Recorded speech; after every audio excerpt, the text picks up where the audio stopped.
from the border near Eagle Pass, Texas. Now joining us on the Newsmaker Hotline, Congressman Mark Green, a representative from the 7th Congressional District of Tennessee, also the chairman of the House Homeland Security Committee. Well, Mr. Chairman, quite a day down on the border. I understand that the Biden administration, if I got this right, they sort of cleaned up the place a little bit before you got there, right? I'm not sure if it was the Biden administration or the drug cartels, because the flow just stopped. And so I got to think that the drug cartels had a little hand in this because they knew all the cameras would come when the speaker comes.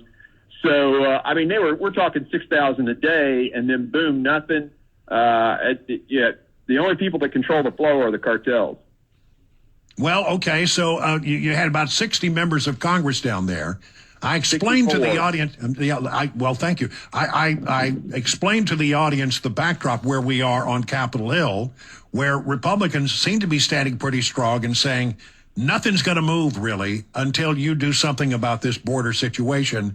You heard the speaker say there in his last little comment that he believes that Republican resolve is even stronger now, having made this trip. Is that your sense as well? Yeah, I think from the folks that are down here, certainly everybody is resolute to put the foot down on spending until the border gets taken care of.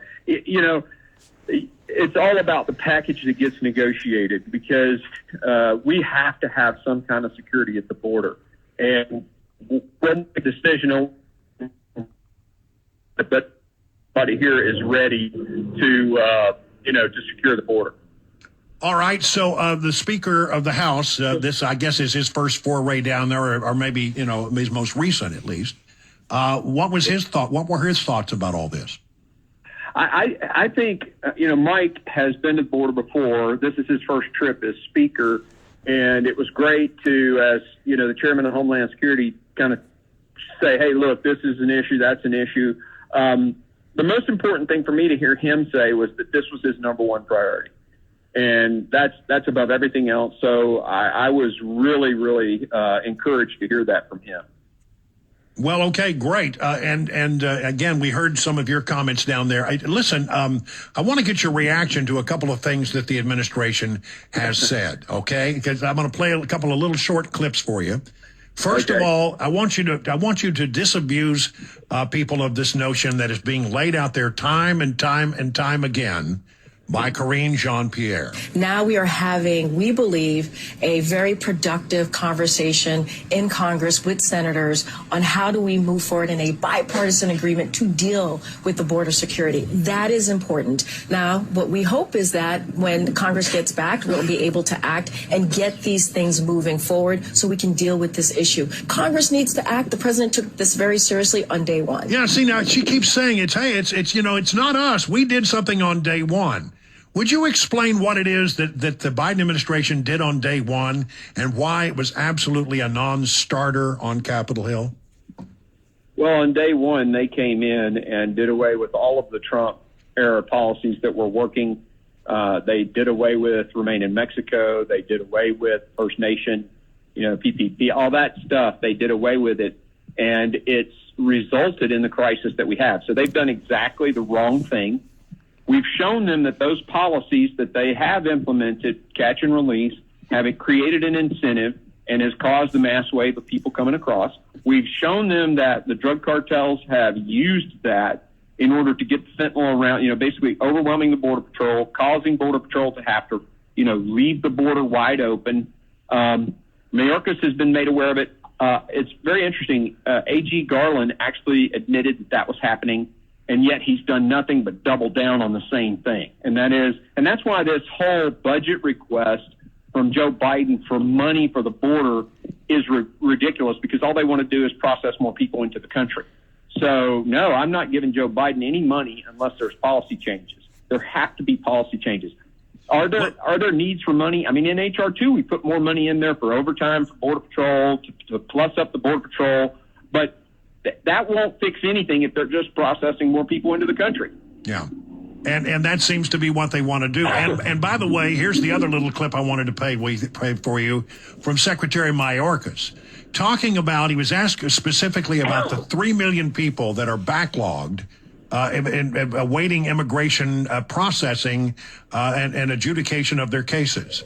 So that backlog is a powerful example of how broken our immigration system is and for how long it has been broken. Because that backlog existed when I was in the Department of Homeland Security in 2009. It preceded me then, and it precedes me now in my tenure as a Secretary of Homeland Security. That 3 million case backlog has been building for years and years and years. It got much, much worse when U.S. Citizenship and Immigration System Services, the agency within the Department of Homeland Security that administers our legal immigration system, was financially gutted during the prior administration. Well, there he goes. He's trying to blame it on Republicans. And it is true that some of the people now coming across the border are getting slips of paper that suggest that their adjudication, their hearings on these matters, will not take place for like 7 or 8 years. So what is the truth about this? Well, it's real simple, and Alejandro Mayorkas needs to get a thermofluid dynamics class or go talk to a plumber. If you put more water in the pipe on this end, you're going to get a backlog on the other if you don't increase the diameter of the pipe on the other. All he's got to do, if he wants to decrease the backlog, is stop letting people in, and it'll start going down.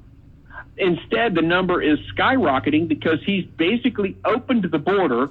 The flow is pouring across the border, and this backlog is just skyrocketing. All he's got to do is close the border, and we'll get it taken care of. Now, I understand immigration's got to get fixed, but Republicans fell for that years ago before I got into the Congress, and we're not going to do that again. Not on my watch anyway. And so we will get border security before we do anything on immigration. We spent in the last hour some time talking about the situation in the Mideast. And yet you have an open border situation where perhaps as many as 1.8, 2 million people have come across the border that have had no contact with law enforcement. You know, there are people in this world, like people in the Mideast, who don't have our best interest at stake, who may well have come across the border. I mean, I know you're very concerned about this particular problem. Yeah, I mentioned it in my prepared comments for the press release. You know, Director Wray, when he was testifying in front of my committee, made it very clear in answer to questions that with an open border and a war in the Middle East, Hamas can just walk right in. They have intent. They have the capability now because of Mayorkas and his policy. So, and we know for a fact that 9 people were brought here by an ISIS terrorist. They released them, let them into the country, and the FBI is now actively searching for those people inside our country as we speak. There was Becky, brought in by a known ISIS agent. So, and it was interesting, too, in that testimony, Brian, that the FBI director basically said he feared for his guys who had to go and do that job. I mean, that ought to wake us all up. Who knows who's here? And when the Border Patrol leaves the border to come in and process people, it's wide open. Yeah. I mean, it's wide open. Who knows who's here? Yeah, we don't know, and that's the scary part. We actually don't know where they are. We don't know who they are. We don't know what they're up to. Yeah, it's scary. What about the negotiations? We hear that a lot of the negotiation is happening between the administration and the Senate. Give me your best information about where the negotiations now take place, because the Biden administration says that they're trying to work it out. You know, so what is the truth of that matter? Well, I do know that the Biden administration is talking to the Senate, and I do know that Republicans in the Senate and Democrats in the Senate are talking, and the Republicans and a couple of Democrats have actually called me and said, what will you accept? And so all of this is going on. I haven't heard anything yet that makes me think they're going to actually effectuate policy that will work. So from my standpoint, we're still at the starting gate. Now, there could be some negotiation going on inside the Senate that I'm not aware of. Maybe the White House is okay with it. I don't know. I just know what, Kristen Sinema and, other senators who've called and talked to me have said. And I haven't heard anything that I could say yes to. Well, that's a good question. What is it that you would accept? I think for me, the most important, you would stop 70% of the flow if you just implement Remain in Mexico. If you simply implement Remain in Mexico and do detention by the law, the Immigration and Naturalization Act says exceptions to the policy are to be granted on a case-by-case basis. Everybody else gets detained. And if we detain people and fill up those ICE detention beds like they should be, then people will stop coming. Detention is deterrence. And that's why the law was written in a bipartisan fashion so many decades ago.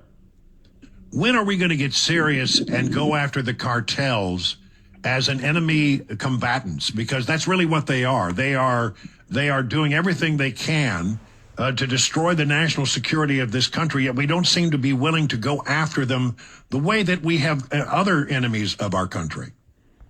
Yeah, I couldn't agree with you more. And I love the enemy combatant term a lot better than foreign terrorist organization, because foreign terrorist organization had some very specific stuff in it that when applied to the drug cartels doesn't fit on a legal basis. So I actually have been the one advocating for creating a new sort of classification that would allow the use of military force against them.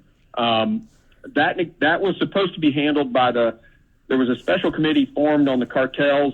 I haven't been following that because I got my sights on Mayorkas.